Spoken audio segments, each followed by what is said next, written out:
Hi guys. Sorry. This is my 4th time recording this. First 2 times. The first one was 18 minutes long, and I was not even close to being done. Second one was 35 minutes, and I still wasn't completely done. Third one, my phone rang just as I started.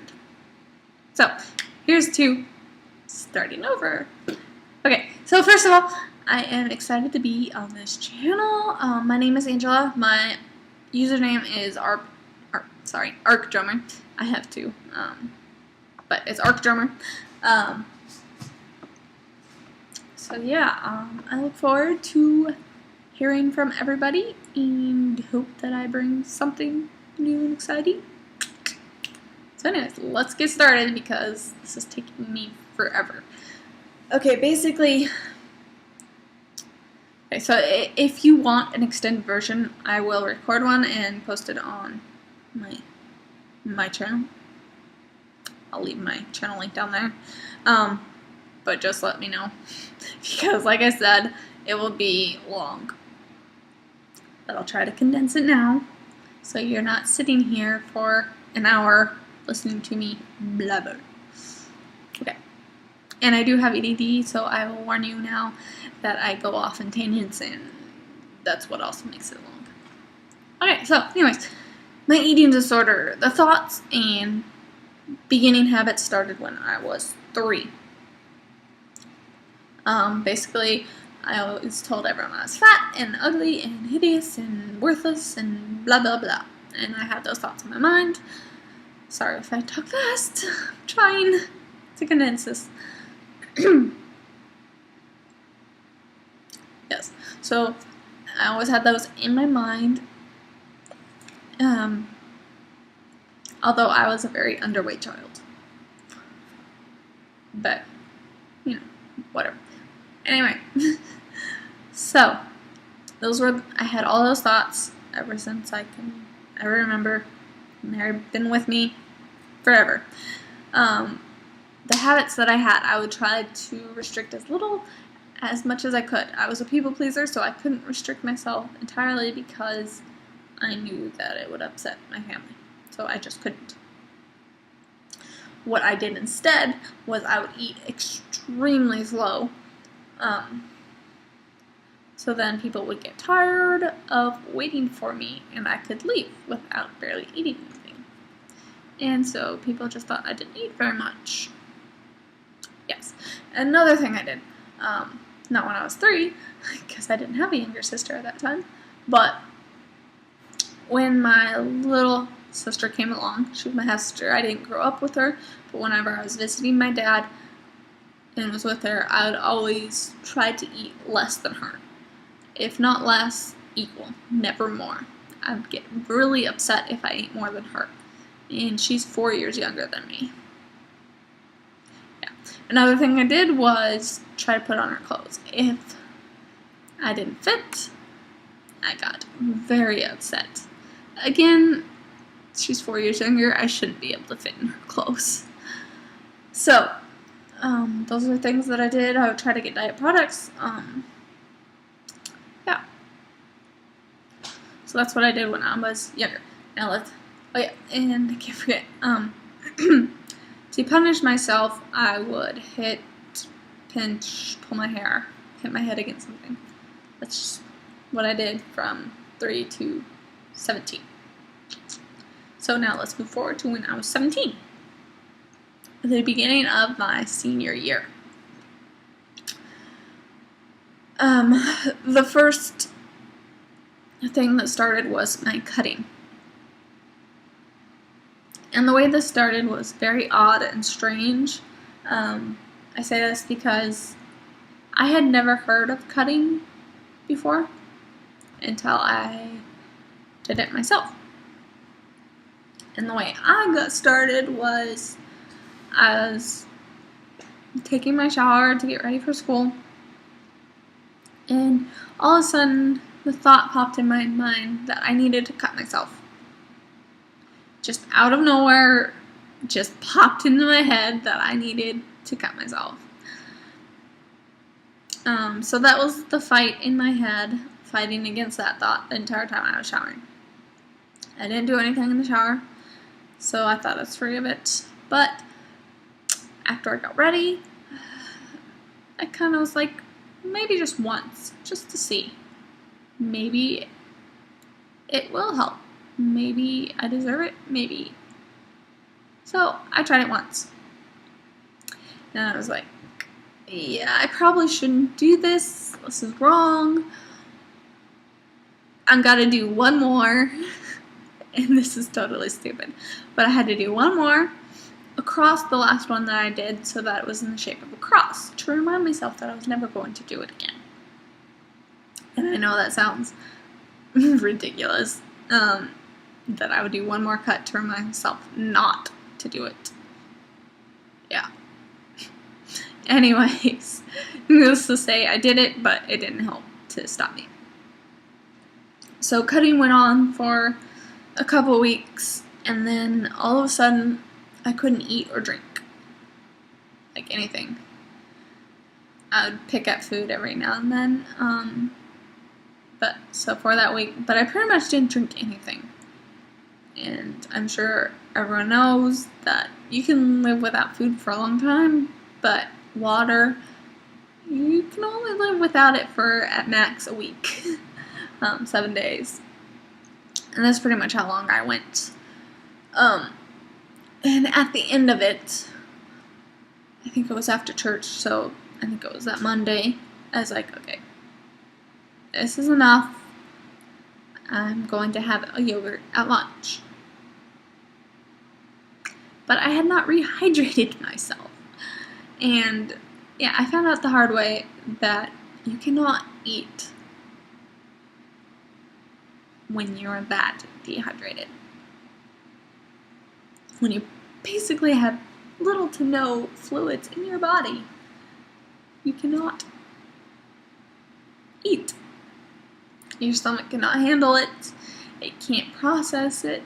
It just does not work.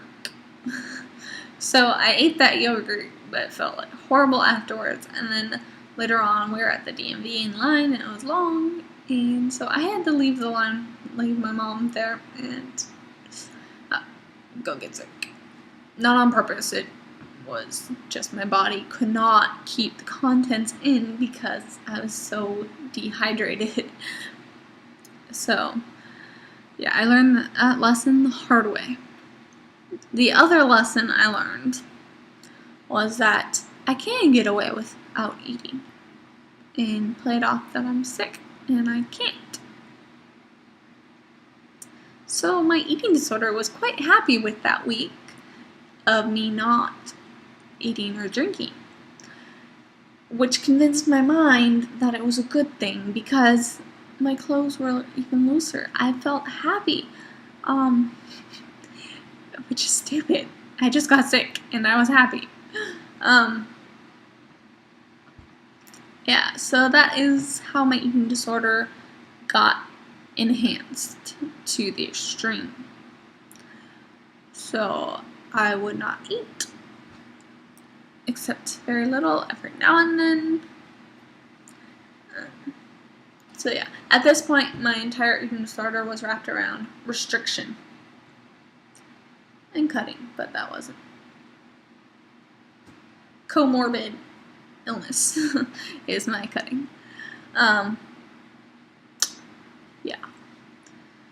Eventually, my mom gets told I get to a therapist who sends me to a doctor to get medication, which doesn't help. It actually made things worse. I started suicide attempts by overdosing. But not like extreme. I was testing the waters to try to see how many I could take and survive. Yeah. Bad ideas, but it's what I did.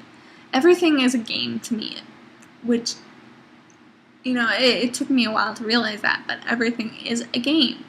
With doctors, anytime I go to one, I see how far I can go without them noticing or mentioning things, specifically with my eating disorder. Everything is a game, and I try to see how far I can go hiding without them finding anything out. And it's ridiculous, and it makes anything extremely hard to accomplish in recovery. But anyway, so yeah. And the doctor prescribing me the medications was completely naive to anything I was doing. And yeah, he was a horrible doctor. I'll say that much. He was just plain horrible. So anyway, later on, my therapist has to mention to my mom to keep watch of my prescriptions. So she does, and she knows times when there's more missing, all that. I was at youth group, which is on a Friday night, so it was over, and now we're all waiting for our parents to come pick us up. Yeah, my mom shows up. I'm like, okay, time to go. She parks on the far side of the lot, and then I see right behind her is her best friend in a separate vehicle. And she parks too. And then they both got out. And that made me really freaked out. I was like, what is going on? So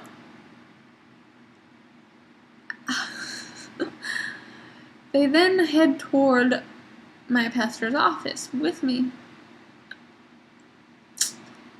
I find out they had called an ambulance to come get me. Sorry, computer shutting off. Yeah, I was quite nervous.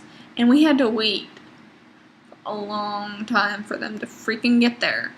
It took forever. I mean, it was probably 11 o'clock, midnight, before they got there. Oh my goodness. That wait was awful. And when he got there, it was even worse.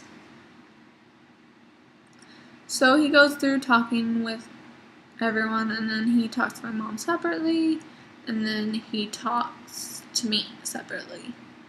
First of all, he makes fun of me, which was not a good idea, because I was like, fine, I am not going to tell you anything, now am I? If you're just going to make fun of me.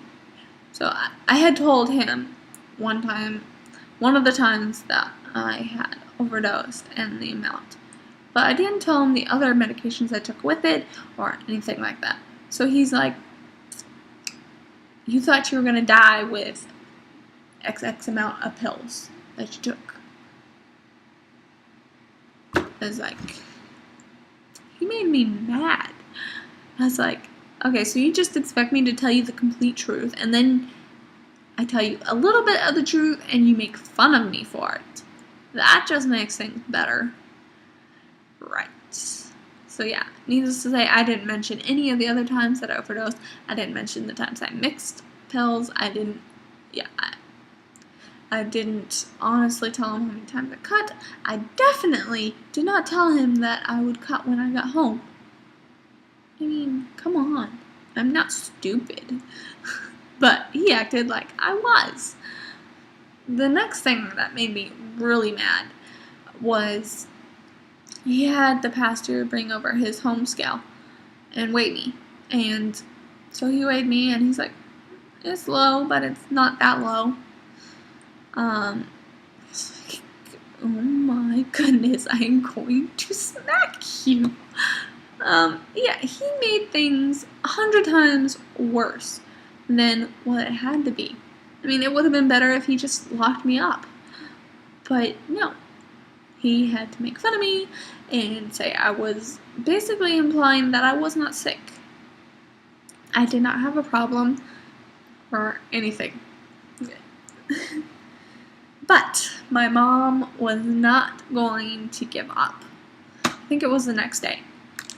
We drive an hour away to go to a hospital to get me checked out. And I found out later she was expecting them to lock me up too. for observation. But again, I already know that because of the idiotic ambulance tech guy, I knew how to play doctors in emergency situations. So I lied to them that I was not going to hurt myself, so therefore they did not lock me up. But again, she was not giving up. The next week, they take my mom and therapist are like buddies now. It made me so upset at the time, if you can't tell. And they got me into a mental health clinic. So I went there, and I was not told beforehand, mind you. Just after school, all of a sudden, we're driving down the street, and I'm like, okay, we're not heading home. Where are we going? It's like, down the road. And we pull into the mental health clinic. I'm like, got to be kidding me. You've tried this twice and they won't lock me up. Okay, so I see the psychiatrist there, and he makes me sign a contract, a life contract thing. That. And then I had to come back the next day. I come back the next day, and I cut myself like 2 or 3 cuts. And he looks at him, and then he's like, okay, we're going to lock you up. I'm like, what? I did not break the contract. I did not try to commit suicide. I hurt myself, okay, but, yeah. So I was mad, but, it happens. So I get locked up, transported by an ambulance an hour and a half away. And I'm there for like a week and a half, 2 weeks. And then they switch me over to the county hospital. Neither one, mind you, is eating disorder wise knowledgeable. So, yeah. The second one I lied to get out. But the problem with that is I get out and all my family expects me to be 100% better. So, in order to play off that I was better and make sure everyone's happy, I developed my bulimic tendencies. So I would eat, just I would not keep it down. So that lasted a while until my mom found out and made her mad and upset. Yeah. Anyway, then I moved to Missouri. I have a horrible boyfriend, blah, blah, blah, blah. He doesn't want me to, he wants me to get better, but not completely better. He wants me to stay really skinny, but he doesn't want me to get treatment because he thinks that he should be able to make me better. You say I get a therapist there. The therapist sends me to a doctor. The doctor sends me to intensive outpatient care, which my brother-in-law and sister agreed to pay for. The intensive outpatient care people are like, we'll admit you, but we think you probably need to be inpatient. But they decided to try it anyway. I was there for a month. I kept losing weight. I did not get better in any way, shape, or form. My brother-in-law and sister stopped paying and cut me out of there, and I have to go get kicked out of school because my grades, bleh, I had to withdraw. And my school would not take me back until I went to inpatient care, because this was like, I don't know how many times I had to withdraw from classes. Yeah. So anyways, I had to move to Georgia, and my sister and brother-in-law wanted me to go to this one place that was free, but you have to want recovery and work on it, and I did not. But I wasn't going to say that to them because, again, that would make them upset. So anyway, but I met my now husband. That's a whole nother story how we met, but I had to move to North Dakota to meet him, and then we got married. A few months later, I get locked into another treatment facility, inpatient. I stayed there a month. I play to get out. I lied to them and my husband and all that. And that was in March of 2009 that I got out, or beginning of April 2009, got admitted in March. I don't know. It was in March when I got out. A few months later, I got pregnant. I still had lots of eating disorder, bad habits. My therapist gave me the choice of either committed me or I can go free will. So I go free will because being committed is kind of bad for your record. Excuse me. So I go in, and again, this time I don't play to get out. I just still had no motivation, and after a month was up, they gave up on me, and they were not going to file to get my insurance to cover any more time. They just stopped when my insurance stopped because they felt they taught me all they could, and with my lack of motivation, I absolutely had none, they let me go. So a few weeks later, we move, have miscarriage, horrible, and sorry, I'm trying to speed this up, it's 21 minutes long. Oh, this is hard to condense. Yeah, we moved to Texas, and the doctors there start freaking out that I'm coming because of being in the hospital months apart, and they're just freaking out because there's no eating disorder treatment anywhere around where we lived. And they're like, why the heck did they send this family here?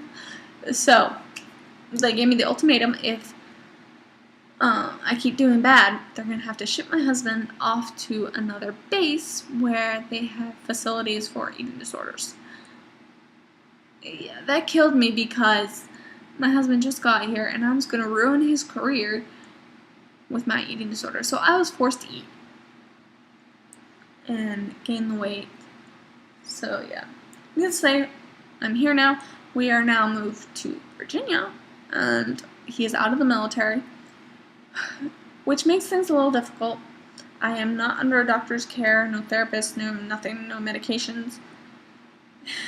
And I don't have that hovering thing over my head that I'm going to ruin my husband's career if I fall. So that is where I'm at right now, which makes things really difficult with my eating. Right now things have been doing okay, but pretty much my value I have placed on trying to get pregnant, and therefore I'm eating because of that. I'm not pregnant yet. I just lost another baby last month, so it makes it hard. So we'll see how things end up. So yeah, that's my story. I'll explain at a different time maybe of where I'm at in my recovery right now. But like I said, it's 23 minutes. Sorry. Okay, so I'm going to answer the question real fast so that I can get this posted, and hopefully, I'm sorry it is so long. Like I said, it would have been 40 minutes long, but I condensed it as much as I could. There's just so much, and I didn't even get to tell a lot of it.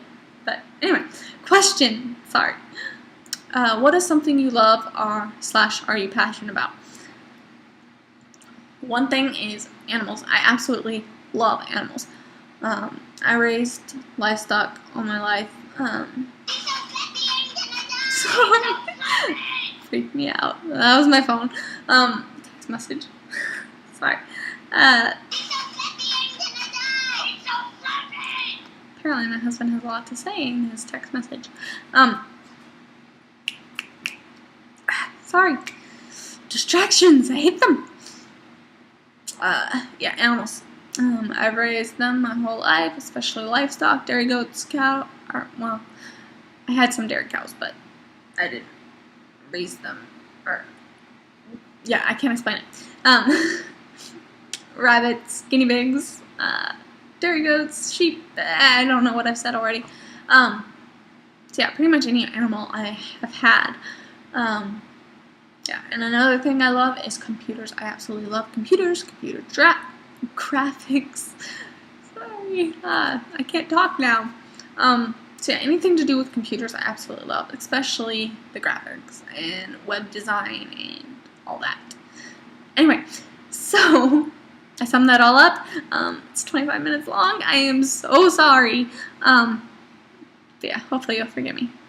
So I will talk to you all later. My videos shouldn't be this long ever again. I should. So yeah. Later all. Thanks for letting me on the channel again. Yeah, sorry. Okay, I'm going to end this now.